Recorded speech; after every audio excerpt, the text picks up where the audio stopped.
another edition of As You Are. On today's show, we are speaking to NAMI Westchester, the National Alliance on Mental Illness.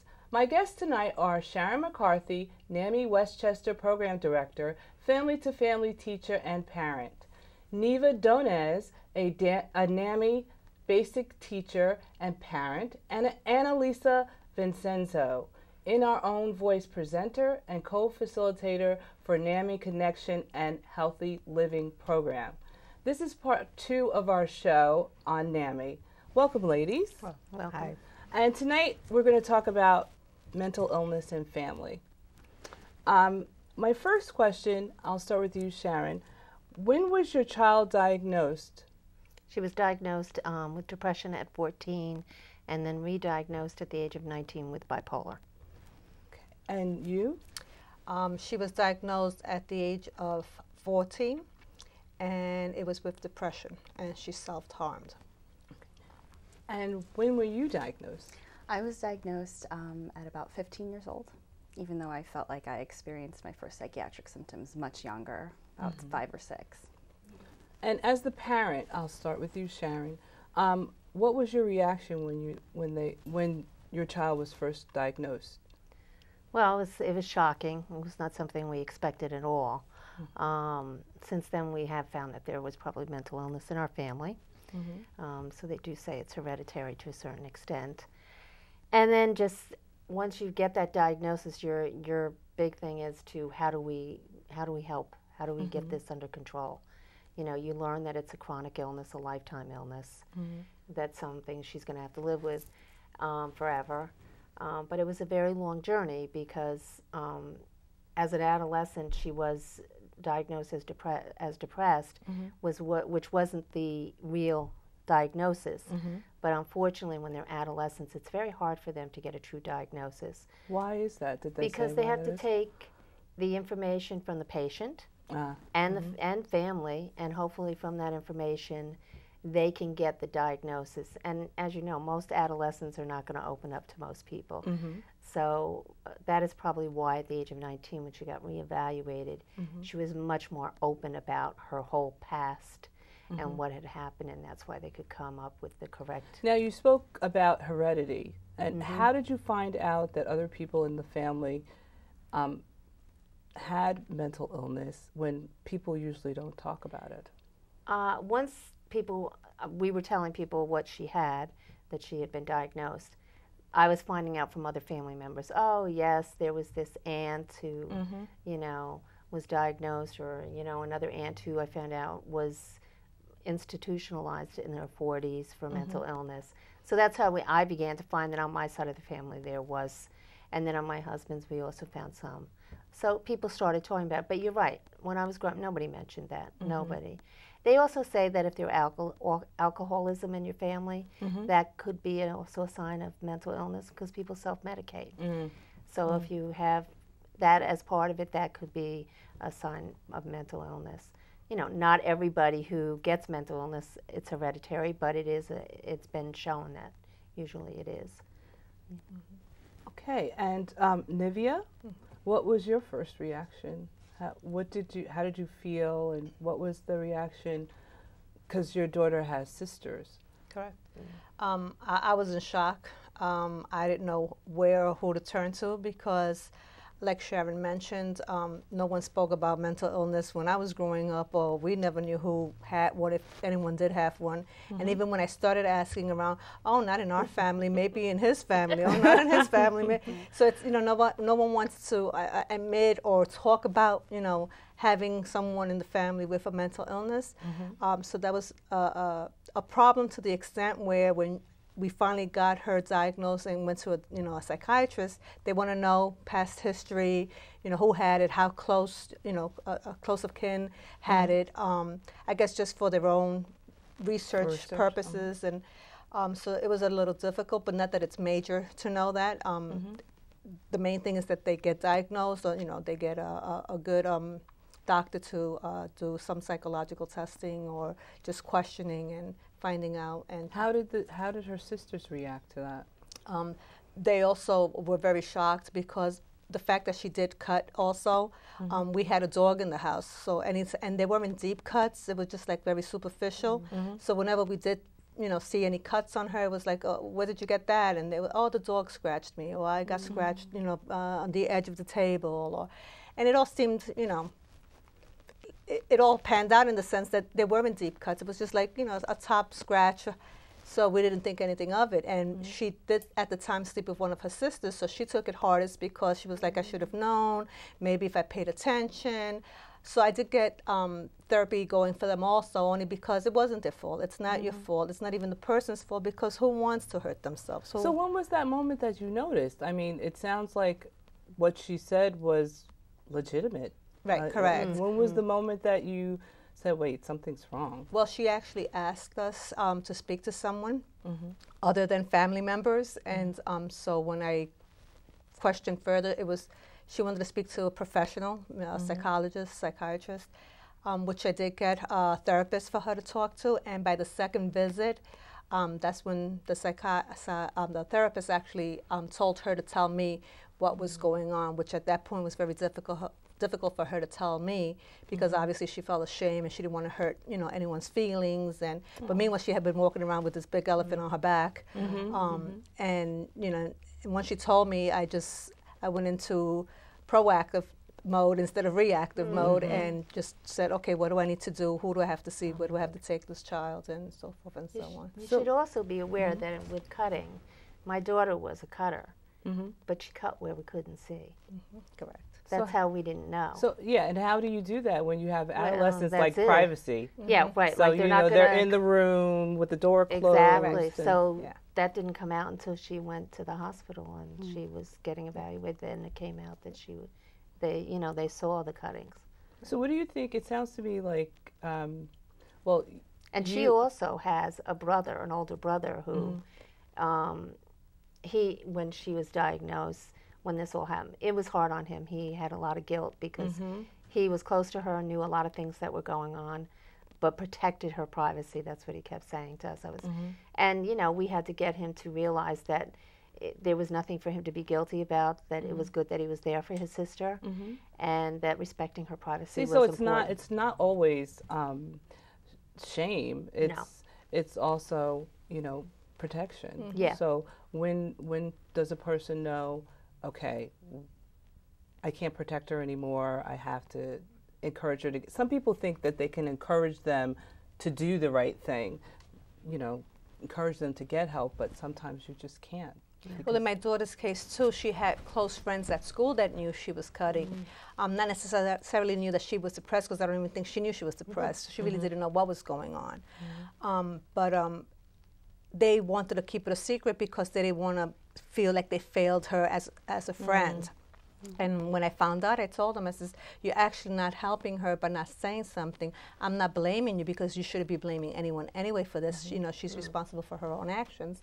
But if you would have said something to an adult, not necessarily myself, maybe your own parent, and your parent probably would have contacted me, you would have been helping her a lot more. But, you know, for the future, if anyone else should come across and tell you that, you know, they're going through this, speaking out is the best policy, because I understand the friendship. It's not gonna hinder the friendship. It's probably gonna get you closer, because you are seeking help for this individual. Because you care for your friend. Exactly. Right. And Alicia, did I say it correctly? Annalisa. I knew I was gonna mess it up tonight. What was your reaction from your friends and family when you were diagnosed? Oh, that was really difficult. I know for me, at least, it was a mixed bag, but mostly, like, I can actually, like, put a name on something that wasn't my fault. This was like a disease. This was very legitimate. For my parents, it was very difficult. So, you know, they grew up in the Philippines. They're very old school, and, you know, mental illness is something that they never really spoke about. They felt like they had to keep it hidden. It was difficult. I don't know how else to say it. Did they finally accept it, or? I don't, you know, today it's not even spoken about in my house. I think for my part, for my recovery, I've had to accept their limitations, that I know they still love me, you know, and I'm so grateful for everything that they've done. But it's not like it's spoken about. It's still under the table. You know, the stigma isn't just outside and in the society level. It's even within myself. And that's been difficult because, I mean, that's their own process, though. You know, I can't force anybody else to change. But did it take you a long time to be okay with them? Yeah, that was. It's almost like you're separate from your parents when Yes. you need the most. You know, when you need that. It's not a criticism of parents, No. of your parents or any other parent, but it's, you know, that's just the part that you can't share with them almost. It's, you know, I'm so honored to, you know, be here with these two parents because they're a part of NAMI, and, you know, I wish my family was more involved, but I mean, everyone has their different ways of coping. It was a life lesson for me. Like, I'm grateful for my own mental illness because I can accept my family for what they can give me. But, you know, a lot of my treatment, they weren't directly involved with. That hurt. It took a long time to really come to accept that. But, you know, it's not how easy. could you advocate for yourself? It's like, it's, you know, you don't have your parents' support through treatment, because even, you know, with a regular disease or illness, you need someone outside of yourself to advocate for you, because you're not in the frame of mind. Absolutely. Sometimes you don't even hear what the doctor's telling you. You hear something completely different, and that's for any disease. So how did you didn't have anyone there with you? I think this is like a personality trait of mine, that I'm always very in support of individuals being empowered and advocacy, which is why I love working with NAMI. And I think even from your daughter's story, you know, she asked for help. When I ask for help, I know it's not a weakness. I'm not a weak person because I have a mental illness. I wouldn't call someone who was going through chemotherapy and puking because of the chemo weak. In fact, I see them as rather strong for withstanding the treatment to get better. We're all doing our best to get better. But it took a long time to accept my family's response. You know, not all families are like Nevaeh's or Sharon's. But when I was in acceptance, I can really see that they really are doing the best that they can. For me, it was really, you know, how can I get educated about this? It was, I made my psychiatrist sit down with me and say, how is this pill, you know, describe to me the neurotransmitter imbalance, why this is going on with the synapses, et cetera. Or in your simplest words or your most complicated words, I wanted to know how popping a pill was going to help me, or how going to therapy was going to help me. I was very proactive from the beginning, and I think it's. What words of encouragement would you give to someone to get them? Sometimes people can't go to therapists; they just stay in the state that they're in. They just can't make that push. Step. One day at a time. I mean, even for me, just the other day, you know, I was feeling my symptoms. It's just, it's keep it in the day that you're not a bad person. Even if you think you are, act as if you aren't. You know, keep telling yourself these mantras. You know, how can I help myself? What's one little thing that I can do? That the best that I can do. Because even though in my darkest days, you know, I needed outside help, I do believe in empowering the self. You know, and I really feel that just pushing myself out of bed and taking a shower, washing my face, those are really important steps. You know, I wouldn't be here without these important steps. And those little tiny little things do add up, they do count. So you're just saying to, even if you're feeling symptoms, just go through the motions. And the next question I had Can for I just sure. add to one of the beauties of family to family is the ability to help families accept. I've had many classes where you have two parents, and one is at that moment of acceptance, and the other one is still thinking this is just a behavioral thing. And I don't know how, by the end of the class, those parents, I mean, I had a father just recently in my last class say that you taught me that to love my child again and understand this illness that is robbing him of his life, and we have a relationship again. You know, prior to that, he was ready to throw him out the door. So that's one thing that family to family does. It helps them understand and accept it. And I think that's so beautiful, especially with fathers. Fathers have a hard time with it. Now, the two of you had kids in school districts, am I correct? So what did once the child was diagnosed, how did the school district help or support you, or the community at large? Was there any support, or have things changed since that time, or? Did NAMI help you find resources? Well, I didn't know NAMI at that time, but the school district we were in at the time were very helpful. We were very lucky. She was in high school, and the teachers and her guidance counselor, everybody was very supportive and really helped her get through the last 2 years of high school. They were extremely helpful. I know through my working at NAMI that this is not true through a lot of school districts, and that's why we need to do some education, because not everybody is so willing to go that extra mile to help the student. But it must be difficult with the course load of high school and dealing with that and trying to get your diploma at the same time. Right. So how do you balance, or can you balance? I think that's where your teachers and your guidance counselor can come into hand. You know, my daughter, for instance, she was diagnosed in the second half of her junior year.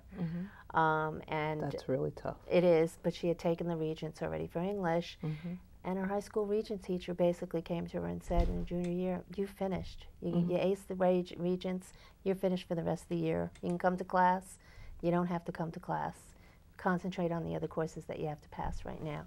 And several of them tutored her, you know, took the time to tutor her to get her through the Regents. So she was lucky in that. And then by senior year, you know, she had most of her courses that she needed were done, so she had a couple that she had to. So her senior year was a little bit easier, but getting through that last half of the year, I have to credit the teachers really helped her.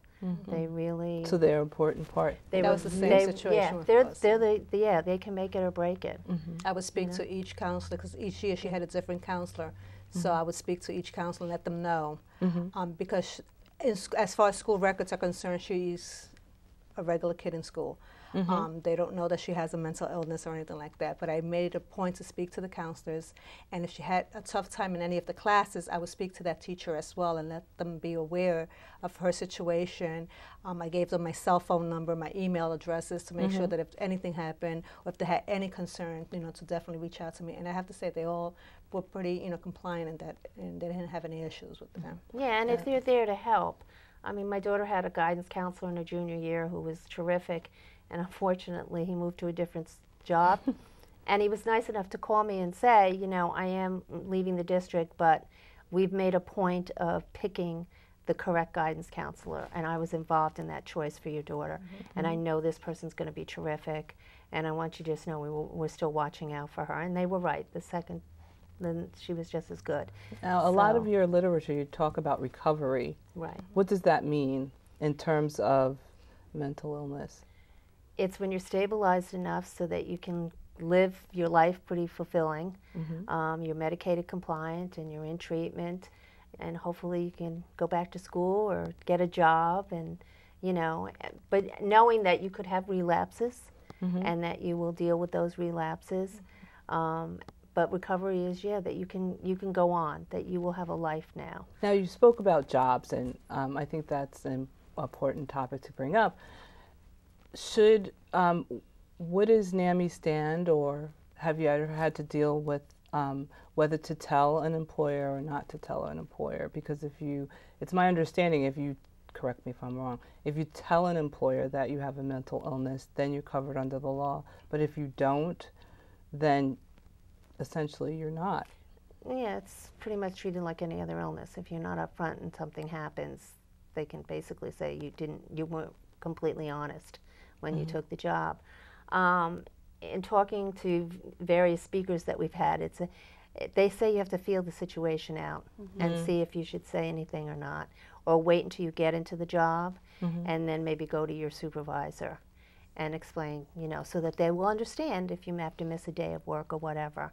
I have heard good stories where that has always turned out to be advantageous to people and people being understanding. You know, but I'm sure there's stories where that always hasn't been the case, and I'm sure, Annalise, you're working now, and I don't know what kind of obstacles you've faced. Well, it's difficult. I think the biggest obstacle I have is, you know, the stigma within myself. Like, is someone going to judge me? How is this going to affect my work? It's really an individual situation. And I'd like to point out, for me, recovery is always being redefined. It's, am I living a life worth living? Do I have fulfilling relationships? Am I showing up for life, not only for work, but in every area? Because that, for me, is really important. And there are a lot of resources out there for people with all disabilities, not even mental illness, like formerly known as VEST or Access VR now. If you work with a vocational counselor, you can always talk to someone like, hey, should I, what are the laws? What are the specific laws? What do they say? And what am I covered under? Sometimes if I do disclose, you'll be eligible for something like a letter that will, exempt you from going through this process or whatever. It's very individual. It depends on what job you're looking for. Sometimes it's as an asset to, actually disclose because you're being real, more humanistic jobs. Sometimes I don't need to tell everything. It's not even relevant, Right. But for my personal story, it's been really difficult for me because I've had to really deal with that stigma within myself because my personality traits and how they intertwine with my mental illness is that I tend to be very perfectionistic. I went to a very specialized high school. It was every high achieving Ivy League. You have to get into an Ivy League school, that sort of thing. And because I had to take the time off to take care of myself, and I didn't graduate within 4 years, graduated within 5, and I have holes in my resume, my CV, or my work history. That's something that I had, it was so what difficult. do you say in those situations where, what was going on? And then there's sick days. You only have a limited number of sick days, but there's no guarantee of the course of an illness. Right. When it'll come up, when it'll, when you'll be okay. And in my personal experience, I never disclosed, and it's been as long as I, show up. The job description, here's my hours, and give them ample notice. Being a responsible citizen, that's expected of everybody, not anybody with just a mental illness. But, it's doing my best, and it's really like forgiving myself, but, giving myself the flexibility. I don't have to be perfect, but I have to show up. If I know something's going on, I'm going to talk to my supervisor way beforehand and say, here, these are my hours, this is what I'm capable of doing. And I'm also not going to go for jobs that are cutthroat, make me work 80 hours a week, where they expect you to be there on call all the time. But I think consulting with people who've gone through it, networking with people in my field, networking in my own, I co-facilitate a NAMI connection group, peer-to-peer run group for those with mental illness. People talk about this all the time. I think work is a huge milestone for recovery. Some people have been out of work for years, and this is huge, and it provokes like a lot of anxiety within a lot of my peers. So talking to vocational counselors, your peers, getting out there, through NAMI, through any resources, being an advocate is really a great way to let go of the anxiety and take proper action. Sometimes you don't have to disclose. It's really not a big deal. So what? Sometimes it's important. Like if you're taking a medication that is, I don't know, a controlled substance, and you have an emergency, or that may be something you might want to disclose. But what if you have symptoms at work and you're in crisis? Shouldn't someone know? Absolutely. Yeah. It's an individual based situation. That's why I think getting informed about like your local vocational rehab center, or what is it, the one-stop center in White Plains, for instance. If you can talk to someone who is sensitive to disabilities and who'll keep information confidential, they can really give you some sound advice about this sort of thing. And the hope is that if you're in recovery, you have educated yourself enough to know what your symptoms are, and like Annalisa has said, you get up in that morning and you feel, oh, I'm not having a good day today. So maybe you might say, well, I'll take a sick day today, and hope that by tomorrow you'll feel better, whatever. But, so that you won't end up going into a crisis at work, that you will catch yourself before you reach a crisis. That's part of the recovery, is that you know your symptoms, you know yourself well enough to know what you have to watch for. And that's when you're in true recovery. Is when How long does that take, would you say? Or you said it's individual. It's really individual. It's very individual, and it could take a long time, and it could take years. We tell family to family, we tell people just this is a long road. And Nivea, what is your hope for your daughter? Because she's at the age where, you know, it's college or I'm sure she has hopes and dreams. She's actually right now in recovery, in remission, which means, you know, she's taking her meds, she's going to her therapy sessions, so she's in a good place right now. But with mental illness, like any other condition, any other disease, you could, you know, relapse and go back. But she is in a place where she, like Annalisa, she is aware more of her body, of what's going to cause her to have a relapse, and she tries to prevent that before time. So it's key in that. Annalisa said it's very individual because it took her almost 4.5 years to be where she's at right now. And as parents, do you have concerns about the future? Meaning, if something happens to you, or something happens to you or your husband, or if you have to take care of your parents, if you know once you get ill and you're ill, how do you handle that, or what do you plan for that, or? You have to plan. You have to plan, and you have to hope that there are people. You know, I'm fortunate that my daughter does have a brother who I think will be there. She also has cousins that I know will be there because they've been there throughout this whole, you know, journey that we've gone on. They've all been there, and I actually have told them all recently that she's where she is today because of all of us. That we all should take a pat on the back, that because we all were supportive and showed our love through all this crisis, we gave her the ammunition to get out there and get better. And, you know, so you have to hope that you have that extended family and the friends, because that's what you need. Without that, you're there alone, and that can be very difficult.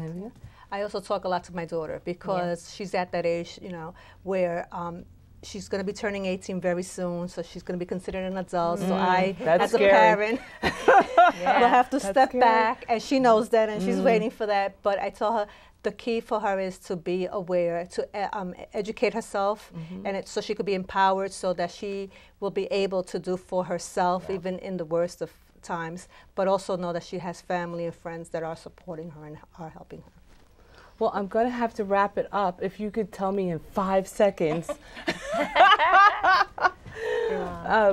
what you would, and what would you do if your parents became ill? Or well, this has actually happened recently to me. So what's important to know that even parents can plan for their children. Like supplemental needs trusts are really important for, especially if a child is, you know, disabled for very long periods of time.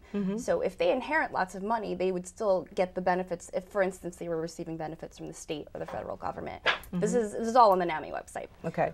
My father did pass away last year, but I think that, thank you, but what was so heartbreaking to me, or like heartwarming rather, was that when he said to me that I now know I don't need to worry about you, because I actually became a caretaker for him. I was in recovery and strong enough to deal with my own life that I could take care of him. You know, I researched, you know, okay, so now I can combine the supplemental needs trust. If I ever need, you know, the medical benefits from the government that sustained me and put me through recovery, but I inherit all this money, God forbid my parents, you know, die and their assets are my assets now, I'm going to still be eligible for that essential health care benefits. And I, you know, went to an elder care lawyer. I had my mom put her name, you know, house in a trust. There's a lot of legal financial situations. We're going to have to wrap it up, and thank you so much. You did pretty good. Yes, you did great. And I want to thank you all for being on the show, Thank you. and come back again. Oh, definitely.